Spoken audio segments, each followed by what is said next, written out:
हमारे सनातन धर्म में भगवान के भोग प्रसाद की बड़ी महिमा गाई गई है।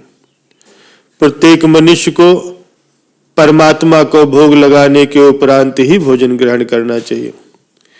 इसलिए सभी साधु संत भोज्य पदार्थ ग्रहण करने से पहले भगवान को भोग अर्पित करके ही प्रसाद ग्रहण करते हैं। प्यारे सज्जनों, कभी भी ऐसा आहार ग्रहण न करें जो भगवान का भोग न लगाया गया हो। जो भोजन भगवान को भोग लगाया जाता है वही प्रसाद के रूप में ग्रहण करें। प्यारे सज्जनों, एक बार एक भक्त हुए हैं जिनका नाम अंगद जी था। वैसे तो वे स्वभाव से पहले नास्तिक प्रवृत्ति के थे, लेकिन उनकी पत्नी भगवान की परम भक्त थी। उनके मायके में संतों की सेवा होती थी और वहां उनके गुरुदेव के उपदेश सुनने को मिलते थे।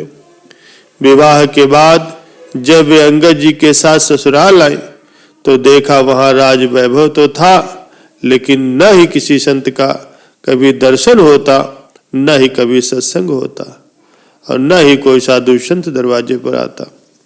प्यारे सज्जनों, उनकी पत्नी बहुत व्याकुल हुई। उन्हें मायके में रोज रोज संतों का सत्संग मिलता था, गुरुदेव के दर्शन होते थे, लेकिन यहाँ भक्ति का कोई वातावरण नहीं था। हालांकि अंगद जी की एक विशेषता थी, वे अपनी पत्नी को भगवान का भक्त मानकर उस पर बहुत श्रद्धा करते थे और उनके भक्ति मार्ग में कोई विरोध नहीं करते थे। लेकिन स्वयं न तो वो भक्ति का आचरण करते, न ही संत महात्माओं के प्रति उनके अंदर कोई श्रद्धा थी और न ही वे कभी भगवान की आराधना करते थे। काफी दिनों तक संतों के दर्शन न होने के कारण वो बहुत व्याकुल हो गए।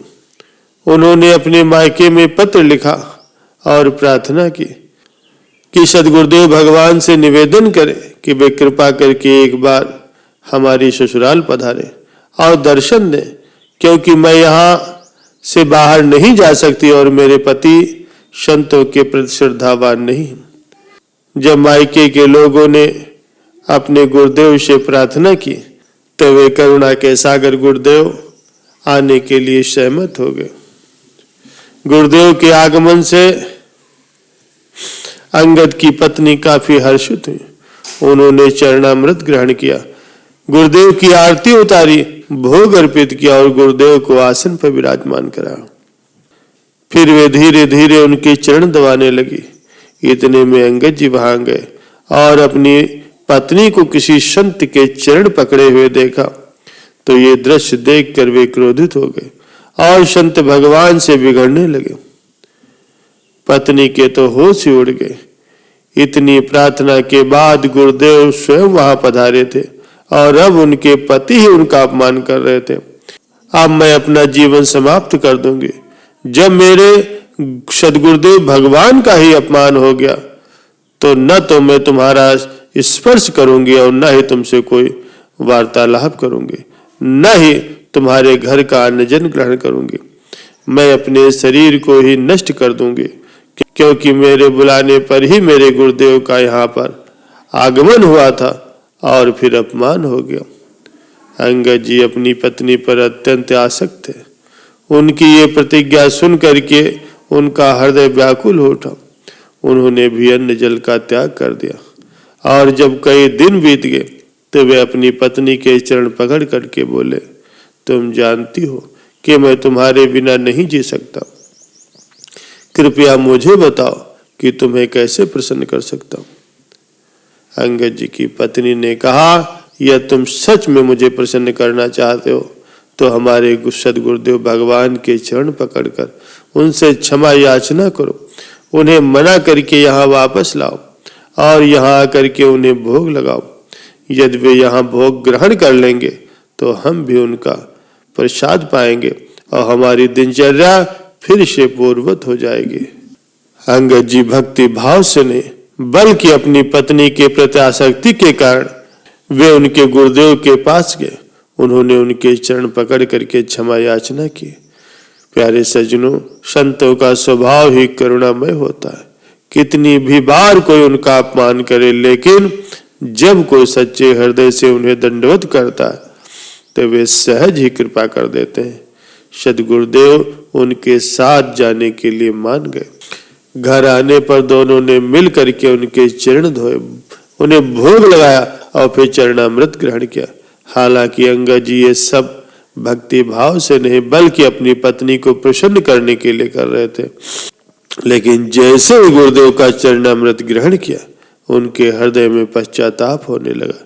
वे सोचने लगे कि मैं भी कितना नास्तिक रहा, संतों के प्रति कितनी दुर्भावना रखता था, और देखो ये संत कितने दयालु। अब उनकी बुद्धि जो पहले विपरीत चिंतन करती थी अब अनुकूल चिंतन करने लगे। उन्होंने अपनी पत्नी से कहा, हमारा अब तक का जीवन व्यर्थ गया, कृपया मुझे बताओ कि भक्ति कैसी करनी चाहिए। धीरे धीरे वे संतों की सेवा में सहयोग देने लगे। अब बिना भोग लगाए वे कुछ भी ग्रहण नहीं करते थे।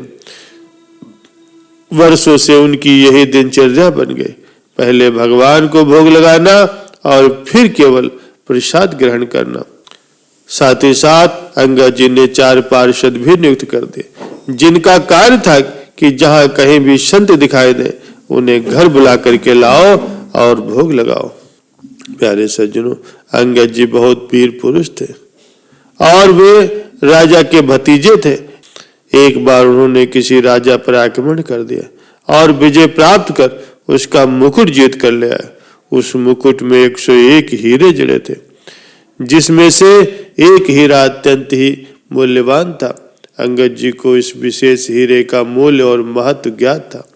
उन्होंने शेष हीरे विजय प्राप्त करके राजा को लौटा दिए, लेकिन वह मूल्य हीरा अपने पास रख लिया और कहा, यह हीरा जगन्नाथ जी के मुकुट पर लगेगा।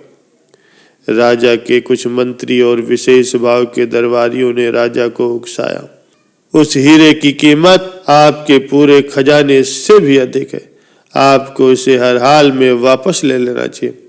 राजा ने विनम्रता से अंगद जी से आग्रह किया, कृपया वो हीरा हमें दे दीजिए, लेकिन अंगद जी अपनी बात पर अडिग रहे, नहीं, ये हीरा हमने जगन्नाथ जी को अर्पित कर दिया है। प्यारे सज्जनों, मनुष्य की बुद्धि बदलने में देर नहीं लगती। राजा की बुद्धि में भी विकार आ गया और उन्होंने ठान लिया कि अंगद जी को मार दिया जाए, लेकिन क्योंकि वे उसके चाचा थे अतः सीधे मारना उचित नहीं था, वरना दरबार में उनकी निंदा होती। राजा ने एक षड्यंत्र रचा।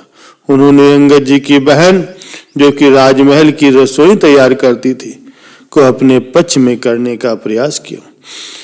राज परिवार में भोजन अत्यंत विश्वसनीय लोगों द्वारा ही बनाया जाता था और अंगद जी की बहन इसी कार्य में लगी हुई थी। राजा ने उसे लालच देते हुए कहा कि तुम जितना धन चाहोगी मैं उतना दूंगा, बस तुम अंगद जी के भोजन में जहर मिला देना। राजा ने अपने सामने विष ला करके दिया और उसे भोजन में मिलवाया। अंगद जी को षड्यंत्र का कोई आभास नहीं था। जैसा उनका नियम था, उन्होंने पहले भोजन को अपने ठाकुर जी को अर्पित किया, उन्हें भोग लगाया और फिर आसन पर भोजन करने के लिए बैठ गए। अंगद जी की बहन की बेटी, जो प्रतिदिन के साथ बैठ करके भोजन करती थी, अचानक घर से गायब कर दी गई। अंगद जी ने पूछा, बिटिया कहाँ है, उसे बुलाओ। बहन ने झूठ बोल करके कहा, वो खेलने गई। अंगद जी ने दृढ़ता से कहा, नहीं, जब तक वो नहीं आएगी तब तक मैं भोजन ग्रहण नहीं करूंगा। उनके शब्दों का गहरा प्रभाव उनकी बहन पर पड़ा। वो विचार करने लगे कि जो व्यक्ति मेरी पुत्री से इतना प्रेम करता है, क्या मैं उसे विष दे करके मार सकती हूँ। अतः उसने रोते हुए कहा, भैया भोजन ग्रहण मत करना। अंगद जी चौंक गए। उन्होंने कहा, क्यों? बहन फूट फूट कर रोने लगी, कहने लगी, राजा ने मुझे प्रलोभन दे करके प्रेरित किया था, मेरी बुद्धि भ्रष्ट हो गई है और मैंने इस भोजन में विष मिला दिया है। अंगद जी ने अपनी बहन से कहा, बहन तुम्हें चिंता करने की कोई जरूरत नहीं, मैंने ये भोजन पहले ही ठाकुर जी को अर्पित कर दिया। यदि इस भोजन में विष मिला है तो अब ये ठाकुर जी का प्रसाद बन चुका है, मैं इसे कैसे त्याग सकता हूँ। इसके बाद अंगद जी ने वो संपूर्ण भोजन ग्रहण किया। यहाँ तक कि जूठे पात्र को भी चाट गए। परंतु आश्चर्य की बात यह थी कि विष का उनके ऊपर कोई प्रभाव नहीं पड़ा था। वे पूर्णतः स्वस्थ और सुरक्षित थे, जैसे कि कुछ हुआ ही न हो। प्यारे सज्जनों, अर्पित किए हुए बिना भोजन को कभी भी ग्रहण मत करो। जब भी भोजन पाओ, पहले उसे भगवान का भोग लगाओ, फिर प्रसाद पाओ।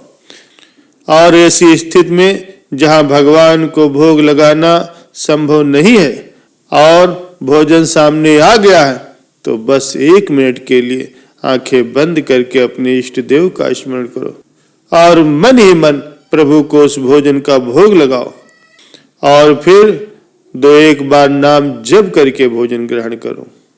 बिना प्रभु को अर्पित किए जल भी न पियो। ऐसा करने से आपकी बुद्धि शुद्ध और निर्मल हो जाएगी।